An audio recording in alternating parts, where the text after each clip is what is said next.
दाती सर्वेश्वरी। जय हो। जय श्री श्याम, जय श्री कृष्णा, जय श्री राधे, जय श्री राधे, जय श्री राधे। आज हम करेंगे पूर्णमासी व्रत कथा। द्वापर युग में एक समय की बात है कि यशोदा जी ने श्री कृष्ण से कहा, हे कृष्ण, तुम सारे संसार के उत्पन्न करता, पोषक तथा उसके संहार करता हो। आज कोई ऐसा व्रत मुझसे कहो जिसके करने से मृत्यु लोक में स्त्रियों को विधवा होने का भय ना रहे तथा यह व्रत सभी मनुष्यों की इच्छाओं को पूर्ण करने वाला हो। श्री कृष्ण कहने लगे, हे माता, तुमने अति सुंदर प्रश्न किया है।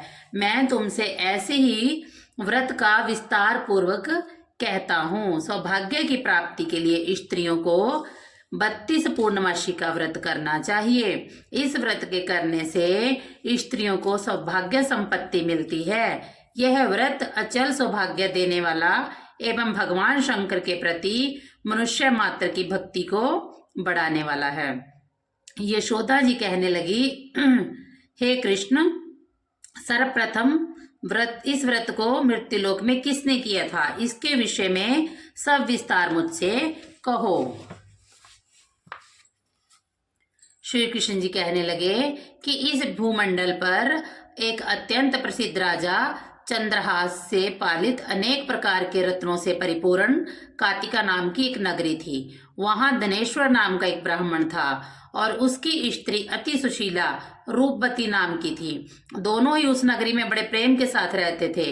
घर में धन धान्य आदि की कमी नहीं थी। संतान ना होने की वजह से उनको बड़ा दुख था। एक समय एक बड़ा तपस्वी योगी उस नगरी में आ गया। वह योगी उस ब्राह्मण के घर को छोड़कर अन्य सभी घरों से भिक्षा लाकर भोजन किया करता था।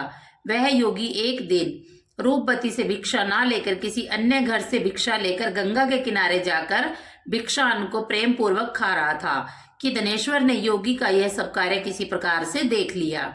अपनी भिक्षा के अनादर से दुखी होकर धनेश्वर योगी से बोला, महात्मा, आप सब घरों से भिक्षा लेते हो परंतु मेरे घर की भिक्षा कभी नहीं लेते, इसका कारण क्या है? योगी कहने लगा कि निपुत्री के घर की भी पतितों के अन्न तुल्य होती है और जो पतितों का अन्न खाता है वह पतित हो जाता है। क्योंकि तुम निपुत्र हो और पतित हो जाने के भय से मैं तुम्हारे घर की भिक्षा नहीं लेता हूँ।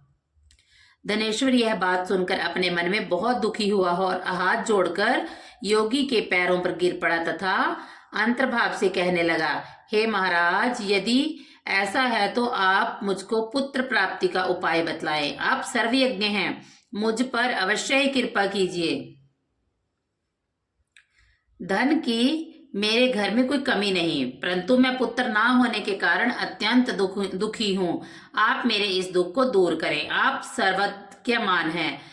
यह सुनकर योगी कहने लगा, हे ब्राह्मण, तुम चंडी आराधना करो। घर आकर उसने अपनी स्त्री से सब वृत्तांत कहा और स्वयं तप के निमित्त वन में चला गया। वन में जाकर उसने चंडी की उपासना की और उपवास किया। चंडी ने 16वें दिन उसको स्वप्न में दर्शन दिए और कहा, हे धनेश्वर, जा, तेरे पुत्र होगा, परंतु वह 16 वर्ष की आयु में ही मृत्यु को प्राप्त हो जाएगा। यदि तुम दोनों स्त्री पुरुष 32 पूर्णमासियों का व्रत विधि पूर्वक करोगे तो वह दीर्घायु हो जाएगा।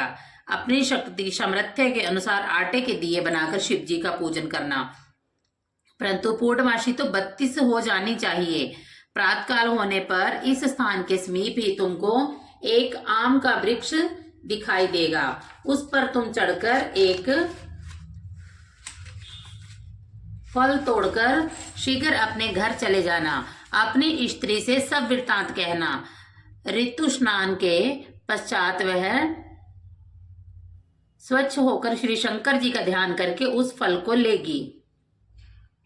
तब शंकर भगवान की कृपा से उसको गर्भ हो जाएगा। जब वह ब्राह्मण प्रातःकाल उठा तो उसने उस स्थान के पास ही एक आम का वृक्ष देखा जिस पर एक अत्यंत सुंदर आम का फल लगा हुआ था। उस ब्राह्मण ने उस आम के वृक्ष पर चढ़कर उस फल को तोड़ने का प्रयत्न किया, परंतु वृक्ष पर कई बार प्रयत्न करने पर भी वह ना चढ़ पाया। तब तो उस ब्राह्मण को बहुत ही चिंता उत्पन्न हुई और विघ्न विनाशक श्री गणेश जी की वंदना करने लगा। हे दयानिधे, हे दया सिंधो, अपने भगत के विघ्नों का नाश करके उसके मंगल कार्य को इतना बल देवे कि मैं अपने मनोरथ को पूर्ण कर सकूं।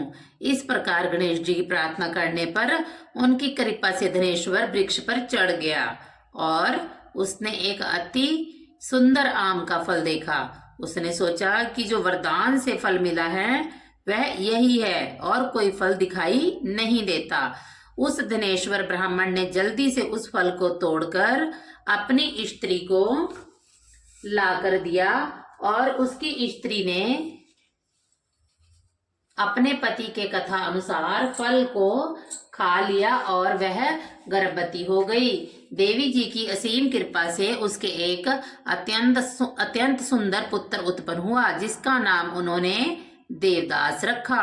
माता पिता के हर्ष और शोक के साथ वह बालक शुक्ल पक्ष के चंद्रमा की भांति अपने पिता के घर में बढ़ने लगा। भवानी की कृपा से वह बालक बहुत ही सुंदर, सुशील और विद्या पढ़ने में बहुत ही निपुण हो गया। दुर्गा जी की आज्ञा अनुसार उसकी माता ने 32 पूर्णमासी का व्रत रखना प्रारंभ कर दिया था, जिससे उसका पुत्र बड़ी आयु वाला हो। 16वां वर्ष लगते ही देवदास के माता पिता को बड़ी चिंता हो गई कि कहीं उनके पुत्र की इस वर्ष मृत्यु ना हो जाए। इसलिए उन्होंने अपने मन में विचार किया कि यदि वह दुर्घटना उनके सामने हो गई तो इसे वह कैसे सहन कर सकेंगे।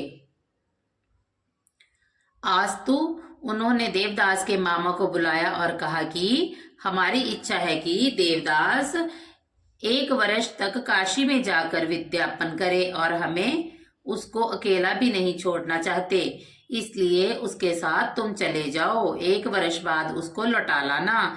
सब प्रबंध करके उसके माता पिता ने काशी जाने के लिए देवदास को एक घोड़े पर बैठाकर उसके मामा के साथ कर दिया, किंतु यह बात उसके मामा या किसी और से नहीं कही। धनेश्वर ने सप्तनीक अपने पुत्र की मंगल कामना तथा दीर्घायु के लिए भगवती दुर्गा की आराधना और पूर्णमासियों का व्रत करना प्रारंभ कर दिया। इस प्रकार बराबर 32 पूर्णमासी का व्रत पूरा किया। कुछ समय बाद एक दिन वह दोनों मामा और भांजा मार्ग में रात्रि बिताने के लिए किसी ग्राम में ठहरे हुए थे। उसी दिन ग्राम में एक ब्राह्मण की अत्यंत सुंदरी, सुशीला, विदुषी और गुणवती कन्या का विवाह होने वाला था। जिस धर्मशाला के अंदर वर और उसकी बारात ठहरी हुई थी, उस धर्मशाला में देवदास और उसके मामा भी ठहरे हुए थे। संयोगवश जब कन्या को तेल आदि चढ़ा, मंडप आदि का कृत्य किया गया तो लगन के समय वर को धनुर्वात हो गया।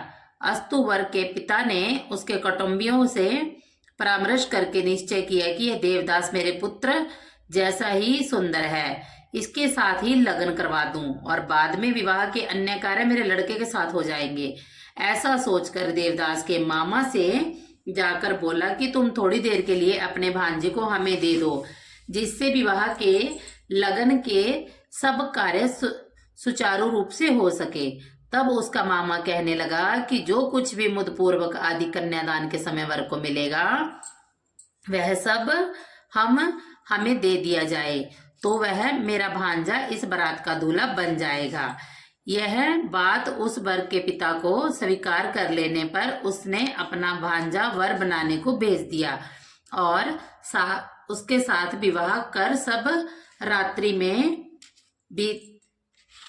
विधि पूर्वक संपन्न हो गया। पत्नी के साथ वह भोजन ना कर सका और अपने मन में सोचने लगा, ना जाने किसकी स्त्री होगी। वह एकांत में इसी सोच में गरम निश्वास छोड़ने लगा तथा उसकी आंखों में आंसू भी आ गए। तब वधू ने पूछा कि क्या बात है, आप इतने उदासीन एवं दुखी क्यों हो रहे हैं।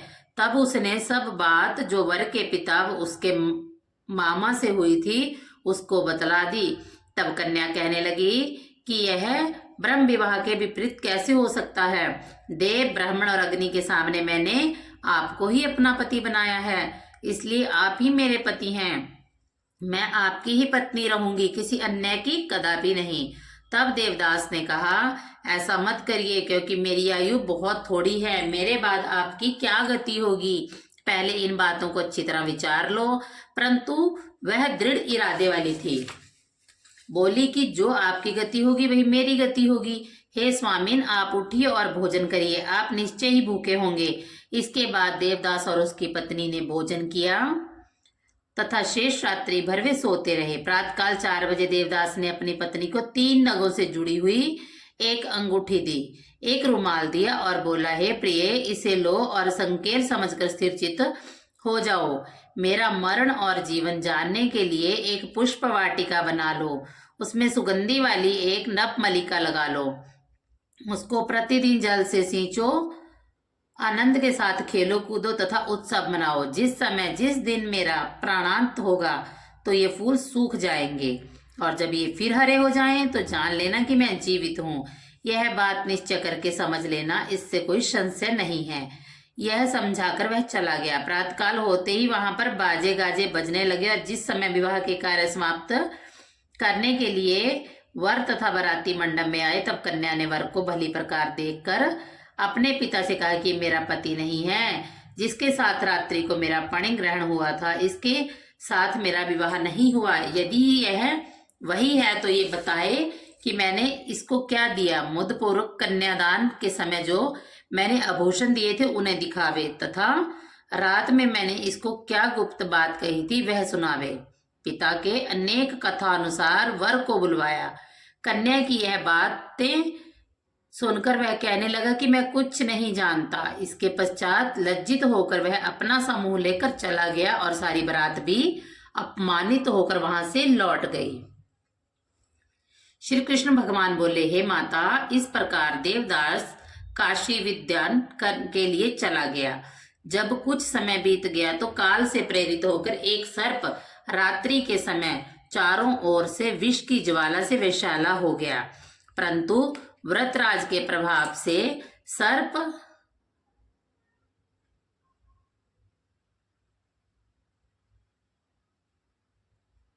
उसको काटने ना पाया, क्योंकि उसकी मां ने पहले से ही 32 पूर्णमासी का व्रत कर रखा था। इसके बाद मध्याह्न के समय स्वयं काल वहां पर आया और उसके शरीर से उसके प्राणों को निकालने का प्रयत्न करने लगा, जिससे वह मूर्छित होकर पृथ्वी पर गिर पड़ा। भगवान की कृपा से उसी समय श्री पार्वती जी के साथ श्री शंकर जी वहां पर आ गए, और उसको मूर्छित दशा देखकर श्री पार्वती जी ने भगवान शिव जी से कहा, महाराज, इस बालक की माता ने पहले 32 पूर्णमासी का व्रत किया था, जिसके प्रभाव से हे भगवान आप इसको प्राण दान दें। भवानी के कहने पर भगवान वत्सल श्री शिव जी ने उसको जीवन दान दिया। इस व्रत के प्रभाव से ही काल मृत्यु को छोड़ना पड़ा और वह स्वस्थ होकर बैठ गया। उधर उसकी स्त्री उसके काल की प्रतीक्षा किया करती थी। जब उस पुष्प वाटिका में पत्र पुष्प कुछ भी नहीं रहा तो उसको अत्यंत आश्चर्य हुआ, और वह वैसे ही फिर हरी भरी हो गई, और वह जान गई कि वह जीवित हो गए हैं। यह देखकर वह बहुत प्रसन्न मन में अपने पिता को कहने लगी, पिताजी, मेरे पति जीवित हैं, आप उनको ढूंढिए। 16 वर्ष व्यतीत हो गया। तब देवदास भी अपने मामा के साथ काशी से चल दिया। इधर उसके ससुर उसको ढूंढने के लिए अपने घर से जाने ही वाले थे कि वह दोनों मामा भांजा वहां पर आ गए। उसको आया देखकर उसके ससुर को बड़ी प्रसन्नता हुई और उसके साथ उसको अपने घर ले गया। उस समय नगर के निवासी भी वहां पर इकट्ठे हो गए और सबने निश्चय किया कि अवश्य ही उसी बालक के साथ कन्या का विवाह हुआ था। उस बालक को जब कन्या ने देखा तो पहचान लिया और कहा कि यह वही है जो संकेत देकर गया था। तदुपरांत सभी कहने लगे कि अच्छा हुआ जो यह आ गया, और सब नगरवासियों ने खुशी मनाई। कुछ दिन पश्चात देवदास अपनी पत्नी तथा मामा के साथ अपने ससुर के घर से बहुत सा दान दहेज में लेकर अपने घर के लिए चल दिया। गांव में आने पर कई लोगों ने उसको देखकर उसके माता पिता को पहले ही जाकर खबर दे दी कि तुम्हारा पुत्र देवदास अपनी पत्नी और मामा सहित आ रहे हैं। ऐसा समाचार सुनकर पहले तो उन्हें विश्वास ही नहीं हुआ, किंतु जब और लोगों ने भी आकर उनकी बात का समर्थन किया तो उनको बड़ा आश्चर्य हुआ। लेकिन थोड़ी देर में देवदास ने आकर अपने माता पिता के चरणों में सिर रखकर प्रणाम किया और उसकी पत्नी ने भी अपने सास ससुर के पैरों का स्पर्श किया तो माता पिता ने अपने पुत्र वधू को अपने हृदय से लगा लिया और दोनों की आंखों में प्रेमांसु बह चले। अपने पुत्र और पुत्र वधू के आने की खुशी में दिनेश्वर ने बड़ा भारी उत्सव किया और ब्राह्मणों को बहुत सी दान दक्षिणाएं देकर प्रसन्न किया। बोलो भगवान विष्णु की जय। हर हर महादेव। जय हो भोलेनाथ। जय हो महालक्ष्मी, भगवान विष्णु, सत्यनारायण नाथ।